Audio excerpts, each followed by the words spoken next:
Hey, JCMS. So we're going to keep going with our talk on our electronics. We're going to study this a little more, and hopefully we'll have a good understanding of how all our electronic devices work when we're finished with this. So in order to keep going, in order to keep learning and to go deeper, there's a few more terms that we need to understand. One of those terms is volts. I'm sure you've heard it before. Another term is amps. And then the final term that we need to know today is resistance. Okay, so I'm going to use the analogy or the picture of a water tower. Yes, that's a water tower. Running through plumbing, with water running through plumbing, to kind of demonstrate how, I always forget the L, volts, to demonstrate how volts, amps, and resistance works in a circuit. Okay, so this is our water tower. Obviously, this is the top of it, and it's filled with water. And the water tower has a certain ability to push water through the system. Okay, it can only do that so fast, depending on how good the engine is on the water tower, or however they release water. But it can only release water so quickly through the pipe.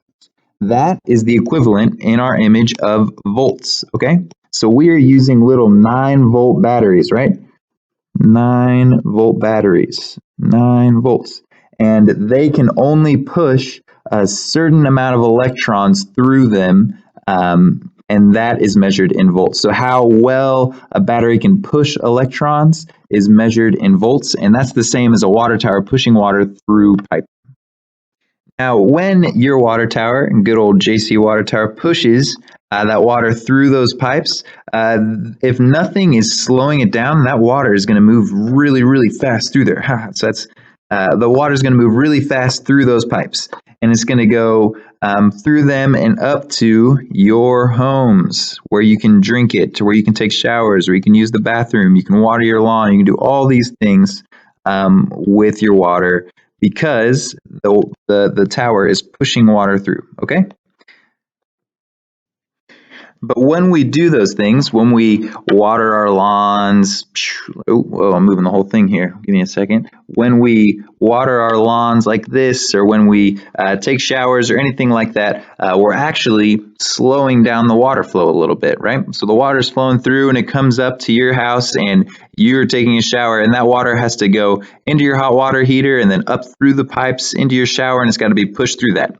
And that whole process kind of slows down, and the water's got to really push through all of these little tubes to get through. So it slows down the overall flow of the water. Same thing if you're using a sprinkler. The water comes up to the sprinkler and it slows down at the sprinkler, and it has to be forced out of there. Okay, so that slowing down when you're using components like a shower or a bathroom or a sprinkler. That's it, sprinkler. That's the equivalent of resistance. Okay, that's the equivalent of resistance. So we have our 9-volt battery, same as our water tower, and that's pushing electrons, which is water, and those electrons eventually get to a resistor. In this case, that resistor for us is a light bulb. Okay, so those electrons are flowing through from the negative end to the positive end, and they get to the filament here in the light bulb. And as they get to the filament, it looks kind of like this is a zoomed in image of the filament. The electrons get here and they all get really crowded and uptight next to each other, trying to get through this filament. When that happens, they release a lot of light and they release a lot of heat, and the light bulb lights up, and then they finally get through, and then they go on their merry way back to the other end. Okay, so this is resistance. Resistance is the only thing that's slowing down our electrons when they leave the battery and are trying to return to the other end. So the last term that we need to look at is amps. All amps is a word that we use to describe how fast electrons are flowing through an insulator. Okay, so amps in this case would be how fast this water is flowing through the pipes.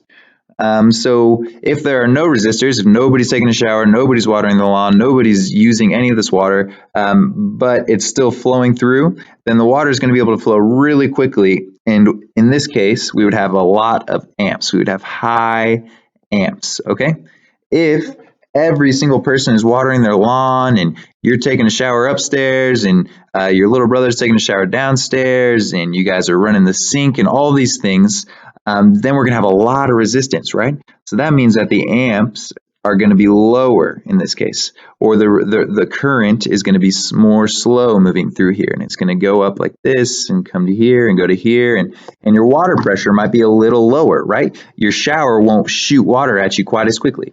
And it's the same thing with the battery. If we are running lots of different light bulbs and they're attached in a series like this, then we've got a lot of resistance here. So the electrons have to go through this battery, or they have to go through this light bulb and this light bulb and this light bulb, and all those resistances add up and cause a really slow movement of electrons through the wires. And so that would give it a really low amp, or there would be few amps. So maybe like 1 amp. There would be 1 amp or something like that. Something very small traveling through the wires. So now if you guys will go over to your note section in your OneNote, and you'll open that up and you'll get ready to draw with me in your OneNote. We're going to need to draw a little bit. Okay, so I want you guys to try to follow along with me. We're going to need to know how to draw circuits. Okay, so I want you guys to draw circuits. Sorry, that's a horrible C. Oh my goodness, I'll straighten that out. Okay, so you're going to need to be able to draw circuits, okay? And there are a few different symbols that represent different things. If you have something that looks like this, just like a lot of squiggly lines, zigzags, that represents a resistor, okay? And then a battery is represented like this. There's a gap in between, and there's a small line and a big line, okay? So that is a battery. Okay, so let's try to draw a circuit here. Let's try to draw a simple series circuit. So we always start with our battery. Okay, we have a battery, and let's go ahead and label it and say this is a 12-volt battery, okay? I'm just gonna write 12V. When you're drawing your wires, all you gotta do is draw a line. So draw a line, and then when we get to a light bulb, all we do is draw a resistor. So draw some lines in there like this, and then keep going and say it gets to another light bulb, draw some more lines. Keep going, get to another light bulb, draw some more lines, and all those are resistors until you make it back to your battery.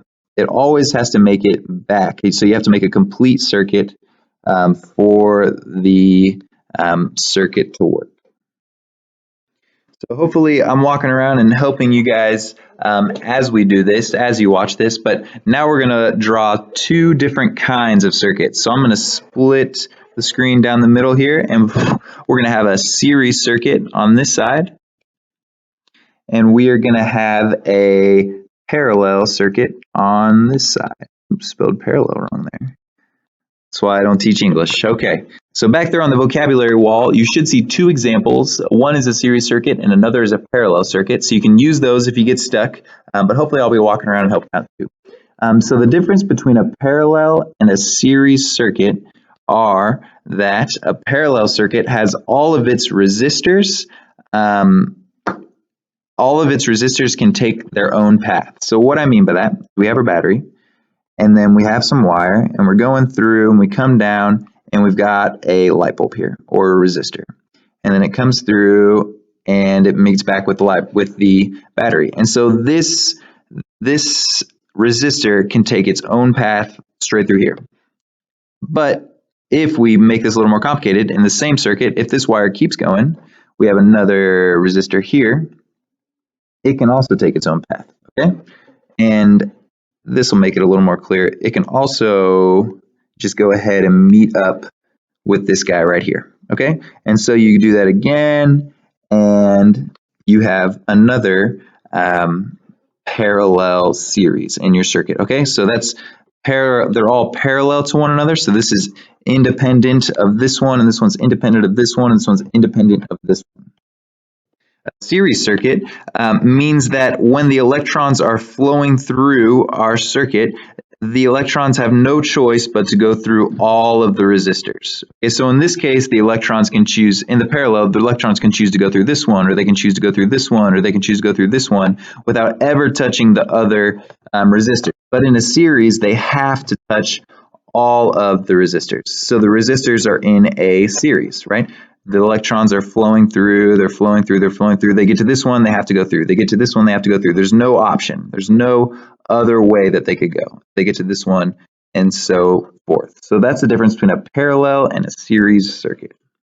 Okay, so in this video, we covered what volts are, right? Volts are the ability of a battery to push electrons through a circuit. The ability of a battery, so a really high-powered battery would have a lot of volts, and it would be able to push a lot of electrons through a circuit. We talked about what amps are, and amps are just what we use to describe how well a current, so this is a wire, how quickly electrons are moving through a wire. Okay, so really high amps means that electrons are flying through the current or through the wire. Really low amps means that electrons are moving really slowly through the wire. Okay, and then we talked about resistance. Resistance is anything that slows down electrons in a wire. So if you come to a symbol like this, that means resistance, and that can be a light bulb, or that can be a computer screen, or that can be basically anything that requires energy. It can be a little piece of rubber or anything like that is a resistor, and it causes the electrons to move fast, and then they kind of slow down when they get there, okay? Well, that's not exactly accurate. It just causes the electrons to move slowly throughout the entire thing. One last thing I forgot to mention, resistance is measured in something called ohms. Ohms is a funny word. The symbol for it looks like this. So if there are lots and lots of ohms in a resistor, so this has 100 ohms, it's going to do a really good job of slowing down electrons.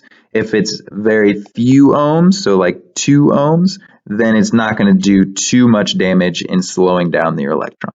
Okay, so current measured in amps, power is measured in volts, and resistance is measured in ohms.